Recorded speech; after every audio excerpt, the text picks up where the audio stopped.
Hola, buenas. El siguiente vídeo es para intentar describir de forma rápida y sintética el Imperio Romano de Oriente, también conocido como el Imperio Bizantino. Antes de empezar a explicarlo, pues toca un poco explicar un poco qué es el Imperio Romano, aunque seguro que ya lo sabéis. El Imperio Romano es una entidad territorial que nace más o menos en el siglo VIII a.C., entonces no era un imperio, era solamente una ciudad y dura hasta más o menos, según convención, el siglo V. Entonces, este es el Imperio Romano en su máxima expansión, que básicamente estaba alrededor del mar Mediterráneo, que le llaman Mare Nostrum, etc. Entonces, el mar Mediterráneo hacía de autopista y los barcos pues iban desde Tarraco, Tarragona, hasta Roma, hasta Egipto, etc. Entonces, este Imperio Romano pues funciona bastante bien hasta más o menos el siglo V, donde los emperadores romanos lo dividen en dos para gobernarlo mejor. Entonces, este Imperio Romano dividido en dos, que básicamente tenía dos emperadores, esta se divide en el Imperio Romano de Occidente, con capital tenían Roma, Rávena hasta aquí, Roma hasta aquí, aunque la capital estaba en Rávena, y el Imperio Romano de Oriente, que es el que nos interesa, cuya capital estaba en Constantinopla. Constantinopla que está en la puntita de Europa, es una ciudad fundada por el emperador Constantino, por eso se llama Constantinopla, y pues dominaba la parte oriental del imperio. Entonces es el Imperio Romano de Oriente. También se conoce como Imperio Bizantino porque Constantinopla era llamada Bizancio en griego, con lo cual Bizantino por Bizancio o Imperio Romano de Oriente. Básicamente el Imperio Romano de Occidente desaparece en el siglo V. Los bárbaros lo conquistan, etcétera. Es una historia que se explicará en otra ocasión. Y el Imperio Romano de Oriente sobrevive, con la capital en Constantinopla, y va a durar hasta el año 1453, o sea, 1000 años más, bien entrada hasta la Edad Media. Entonces, del Imperio Bizantino e Imperio Romano de Oriente, pues qué decir. Pues bueno, primero es que ellos se consideraban herederos del Imperio Romano. Los emperadores en Constantinopla, pues sobre todo al principio, hablaban latín, vestían toga y funcionaban como romanos. En la capital, como ya he dicho, es Constantinopla. Hoy se conoce como Estambul porque significa la ciudad, cuando fue conquistada por los turcos en el año 1453, y como ya he comentado, su nombre antiguo era Bizancio. Entonces, Constantinopla es un poco la gran capital del Imperio Bizantino. Entonces, no estamos seguros de su población, pero parece que tenía más de 1 millón de habitantes. ¿Y por qué tenía 1 millón de habitantes? Porque estaba cerca de la costa y era relativamente fácil alimentarla con barcos. Barcos que traían trigo cargado de Egipto y de otras regiones del imperio, pues podían alimentar toda esa población. Tenía una muralla fuertísima y entonces la ciudad de Constantinopla, si os habéis fijado, ahora aparece una imagen, estaba rodeada por el mar, con lo cual la ciudad era muy, muy defendible. Entonces, una ciudad romana con monumentos, acueductos, hipódromos, circos, palacios, bonitas iglesias, una ciudad absolutamente espectacular. Entonces, el Imperio Romano de Oriente, el Imperio Bizantino, además, como colocan en el Power, pues tenía otras ciudades como Tesalónica, Alejandría, Antioquía. Entonces, era un imperio bastante poblado que sobrevivió a las invasiones bárbaras. Aquí tenemos una imagen que he sacado de internet sobre cómo era la ciudad de Constantinopla. Entonces, pues lo más destacado era el gran circo hipódromo que podéis ver aquí, donde hacían carreras de caballos. Básicamente que eran el gran espectáculo del Imperio Romano de Oriente. Había dos partidos o dos grupos, los azules y los verdes. Cada uno estaba adscrito a una facción política y, bueno, se disfrutaba las carreras de caballos. Luego estaba el palacio del emperador, Santa Sofía, que podemos ver aquí, hablaremos más tarde. Tenía acueductos, etcétera, etcétera. Bueno, de esto queda más bien poco. Aquí tenéis lo que queda del circo del hipódromo de Constantinopla. Entonces se puede ver pues dónde estaba uno de los obeliscos del circo, donde daban las vueltas los caballos. Hoy en día está muy cerquita de la mezquita de Sultán Ahmed, la mezquita azul, y queda esto. Pero aquí se puede ver bien pues cómo el emperador, en este caso parece la emperatriz, pues observaba las carreras de caballos. Y luego también se han conservado otro resto muy curioso en Venecia, porque más tarde, en el siglo XIII, en el 1204, los venecianos saquearon Constantinopla y se llevaron como trofeo los caballos del circo, del hipódromo. Esos caballos se pueden ver hoy en día en la Basílica de San Marcos. Bueno, esto es una réplica, estará en un museo. Entonces, esto es un trofeo que los venecianos se llevaron de Constantinopla. La gente de Constantinopla no les tiene mucho cariño, pero bueno, que les quiten lo bailado. Bueno, otra cosa que podemos ver de la antigua Constantinopla son las cisternas, que están construidas para almacenar el agua de la ciudad. Hoy en día es uno de los sitios más curiosos y fascinantes que hay, porque tú te puedes meter por dentro, se observa cómo están llenas de agua. Entonces, este era un lugar que utilizaban para almacenar agua, por si acaso había un sitio, etcétera, etcétera, y para alimentar agua potable a la ciudad. Hoy en día están llenas de columnas, con motivos clásicos, como podéis ver, y que son absolutamente fascinantes. Es una de las visitas turísticas más típicas de la ciudad, de Estambul. La verdad es que merece la pena. Y aquí tenemos un mapa de la ciudad. Entonces, como observáis, está rodeada por el mar por todas las partes, ¿vale? El Cuerno de Oro, el Bósforus, ¿no? Y luego aquí está la zona de Gálata, donde había instalaciones defensivas. Hoy en día la ciudad de Estambul es mucho más grande, pero en el mundo antiguo Constantinopla era grandísima. Y aquí podemos ver la gran muralla de Constantinopla, construida, si no me equivoco, en el siglo IV, siglo V, por un emperador llamado Teodosio, hablo de memoria. Entonces eran unos bastiones formidables, aquí los tenéis, que le permitían a la ciudad aguantar pues, los ataques de los bárbaros por el norte con bastante facilidad. Estas son unas murallas que no son tontería, que son muy complicadas de conquistar. De hecho, solamente Constantinopla será conquistada cuando los turcos utilicen bombardas y cañones, porque bueno, hasta ese momento eran básicamente infranqueables. Son enormes y están muy bien defendidas. Y luego por el mar, bueno, perdón, aquí me he ido a diapositiva. Estos son soldados bizantinos, que bueno, son típicos las curiosidades. Tienen unos soldados que se llaman catafractos, que es una especie de caballería pesada, unos precedentes de los caballeros. Y luego aquí tenemos la infantería bizantina, ¿no? Donde se puede ver que era un imperio ya cristianizado. Aquí está un símbolo que se llama el crismón, donde es el símbolo de Cristo, con lo cual esto es un imperio cristiano, alfa y omega. Entonces estos son soldados bizantinos. Y aquí tenemos cómo defendían los bizantinos su ciudad por el mar. Según las crónicas, utilizaban una cosa que se llamaba fuego griego, que aquí hay una especie de códice o de manuscrito donde muestran cómo funciona, que era una especie de hebrea que hacía prender los barcos enemigos. No se sabe muy bien la fórmula, pero bueno, el fuego griego es una de las tradiciones bizantinas, con lo cual Constantinopla es una ciudad extremadamente segura, tanto por tierra, las murallas, como por mar. Bueno, entonces, hablemos de los rasgos del Imperio Romano de Oriente. Bueno, primero ya he comentado que era un imperio cristiano, la Iglesia católica era muy influyente. En estos momentos, ¿vale? Estoy hablando del siglo V, siglo VI, no había división entre ortodoxos cristianos y católicos cristianos, con lo cual estaban básicamente unificados. El Papa vivía en Roma, pero probablemente el patriarca de Constantinopla tenía mucho más poder que el Papa.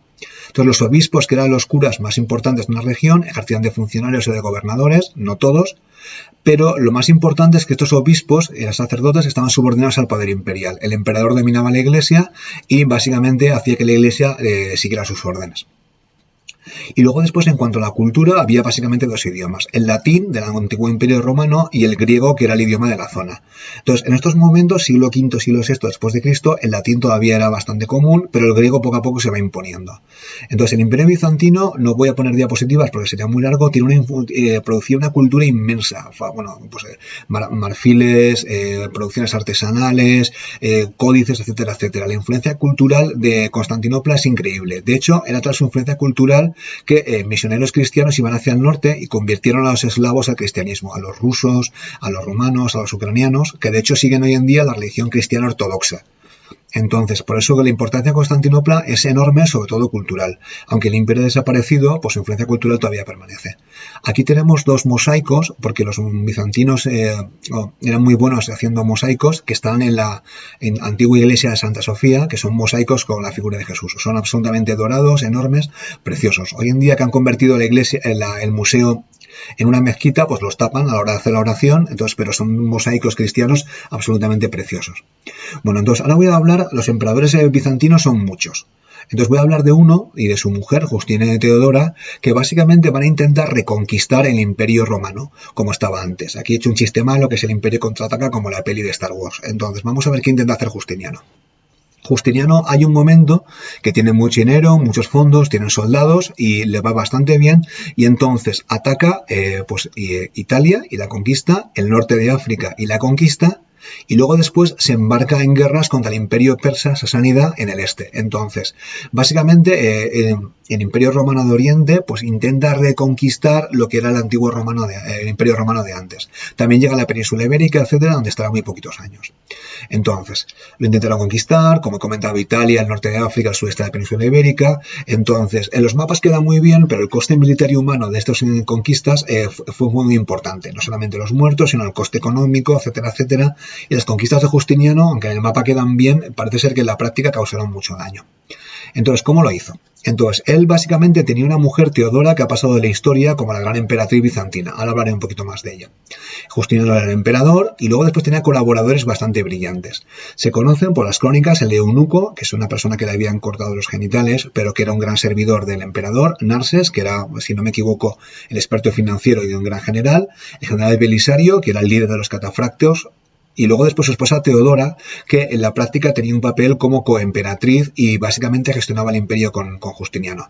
Justiniano es un emperador, muy proactivo, que tiene mucha suerte, no sabemos si por él o por sus generales, y que intenta la renovatio imperii, que reconquistar el imperio romano.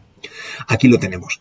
Si os fijáis, va vestido con la púrpura de Tiro, porque solamente los emperadores podían vestir de púrpura, y de hecho podéis ver aquí cómo lo rodea como si fuera un santo cristiano.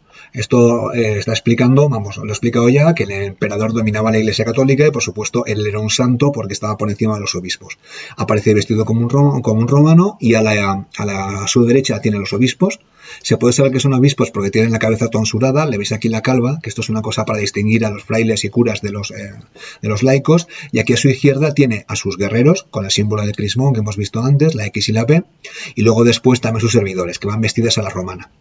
Bueno, esto está en un mosaico, veis el fondo dorado que está detrás, y luego después en una iglesia que se llama San Vitale en Rávena, que está en Italia. Si os acordáis, Justiniano había conquistado Italia, aunque fuera por breve tiempo. Y justo enfrente de este mosaico podemos encontrar a Teodora, su esposa, que está aquí con su corte, entrando en una habitación, aquí una especie de servidora, no sé muy bien, él levanta la cortina, y aquí está Teodora la emperatriz. Tenemos aquí una imagen, esta foto es mía, es uno de los mosaicos más bonitos que he visto en mi vida, absolutamente espectacular, y tenemos a la emperatriz Teodora, no sabemos si se parecería así a esta o no, como está mostrado con todo su poder y gloria. Teodora y Justiniano tuvieron mala suerte por un aspecto, es que un obispo llamado Procopius, ¿vale?, les tenía bastante manía y escribió una historia secreta que luego vio la luz más tarde. En esa historia secreta, Procopius decía que Justiniano tenía rabo, que era un demonio, etcétera, etcétera, y de Teodora le llamaba horizontal 4 letras porque había trabajado como trabajadora sexual en el circo. No sabemos si Procopio estaba básicamente tirando basura sobre la imagen del emperador y la emperatriz, o estaba diciendo la verdad. Pero bueno, la idea que Teodora se ha quedado con la fama. No sabemos si es verdad, yo creo que no lo sería, pero el caso es que Teodora, si tenía tantos enemigos, es que probablemente tenía poder político. Entonces, que te ataquen es una buena señal de que estás mandando, estás haciendo algo que enfada a alguien. Bueno, ahora hablaré de uno de los edificios más espectaculares de la historia del arte mundial, que fue construida por Justiniano. Justiniano construyó la iglesia de la Divina Sabiduría, conocida como Hagia Sofía, que luego se convirtió en mezquita, luego un museo, y hace pocos meses se convirtió de nuevo en mezquita. Entonces, Justiniano mandó construir la parte central, que es una iglesia cristiana, y luego después, cuando los turcos, que son musulmanes, conquistaron Constantinopla, añadieron los minaretes. Los minaretes pertenecen a una mezquita, con lo cual le añadieron los minaretes, pero respetaron la parte central. Es una iglesia absolutamente espectacular, donde Justiniano se dejó casi todos los fondos del imperio. ¿Vale? Entonces tiene una cúpula magnífica. Las cúpulas que están aquí son dificilísimas de construir, sobre todo cuanto más anchas es más complicado de construir, y para aguantar los pesos pues construyó aquí, tenemos aquí pilares, contrafuertes enormes para aguantar todos los pesos. Es absolutamente espectacular. Entonces es una imagen por dentro donde se puede ver pues cómo está iluminada con lámparas, se puede ver los restos de la antigua mezquita. Aquí debe decir Alá es grande, Al Akbar, si no me equivoco, y aquí está pues la iglesia de la Divina Sabiduría, Santa Sofía. Es una iglesia absolutamente espectacular. Aquí tenéis la cúpula que es brillantísima, y aparte se la jugaron porque la cúpula, hay mucha tensión en los muros, le colocaron luces, con lo cual hace un efecto luminoso como si estuvieran viendo el cielo.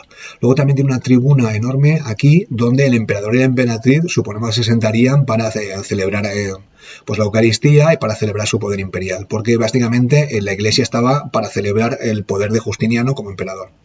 Aquí tenemos más imágenes, aquí podemos ver la tribuna, que es súper curioso porque en una época donde llegaron vikingos hicieron grafitis, con lo cual se conservan grafitis de los vikingos que llegaron en el siglo IX. Vamos, es una iglesia llena de maravillas. Bueno, aquí tenemos capiteles, ¿vale?, que son de estilo bizantino, que se parecen a los romanos, pero tienen su estilo propio, trabajadísimos, con diferentes tipos de mármol. Y aquí tenemos una visión de la cúpula desde abajo. Absolutamente es la representación del cielo. Entonces Justiniano dijo que Salomón te vencido, ¿no? Era su gran obra. Obviamente construir esta macroiglesia conllevó una cantidad de dinero y de esfuerzos del imperio enormes, que básicamente tuvieron que ser pagada con alguien, con lo cual probablemente no a todo el mundo le gustaría la construcción de esta iglesia.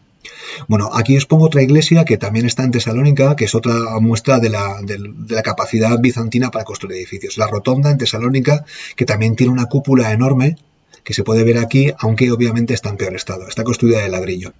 Bueno, después de ver Justiniano y Teodora, pues realmente es una época de gloria en el siglo VI después de Cristo, y luego a partir del siglo VII llega el desgaste. Entonces, no voy a explicar toda la historia del Imperio Bizantino porque me quedaría sin vídeo y sería muy largo, pero solamente saber que después de Bizantino hay un periodo de decadencia o de desgaste del imperio.